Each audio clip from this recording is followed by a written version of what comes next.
We are watching the high-stakes down-ballot races taking place across the country. Many of them could determine whether Republicans or Democrats take control of Congress. One race happening in Alaska where a fight for the state's only House seat is underway. And Republican congressional candidate Nick Begich, he hopes to unseat incumbent Democratic Congresswoman Mary Peltola. He joins me now in the snow-laden state of Alaska. So Alaska, not a swing state, but swing state level money being thrown at your particular race there. Some reports as high as $40 million, a lot of it outside money. I want to first get your take on whether you think $40 million will help the people of Alaska, or is this money intended to help Republicans at large? I'll tell you, you're seeing an equal amount of spending on the left and the right in Alaska. I've been outraised in this campaign directly 5-1. So my Democrat opponent has raised over $11 million. We've raised just over $2 million. But the outside spending's been incredible, as you point out, about $13 million on each side of the aisle. And we've never seen anything like that for a House race in our state. You have been quoted in one of the local newspapers there in Alaska at one point in your candidacy of referring to Social Security as, quote, a Ponzi scheme. We know in a debate you walked that back. Where do you land on Social Security and keeping it?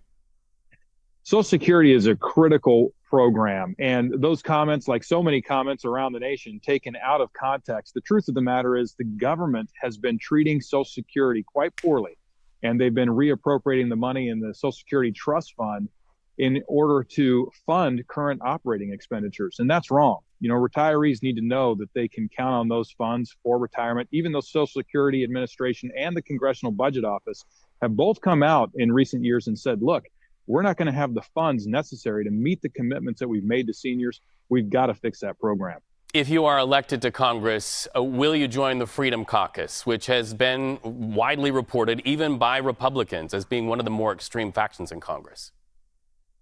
There's so many caucuses in the Congress. You got to look at what is the intent. I'm not an obstructionist. I want to get work done on behalf of the people of my state and behalf of the people of this country. We've got so many problems that need to be solved. And that's my focus if elected, is I'm going down there on behalf of the people of Alaska to open our state up. We've had a major issue with cost of living, not just across the country, but particularly here in my home state.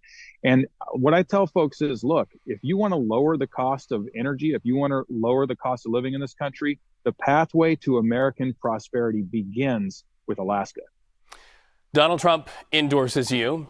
And we know that Donald Trump is fueled by a lot of people who deny the reality of the 2020 election. Do you believe Donald Trump lost the election in 2020? Look, I think there were a number of irregularities in 2020 that were worth looking at. I think 2024 is a new election cycle, and we're looking forward to the future. I think in 2016, we saw a number of people that had concerns about the election.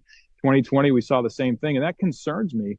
As an American, forget the Republican Democrat label. As an American, I want people to know that they have high confidence in our election results.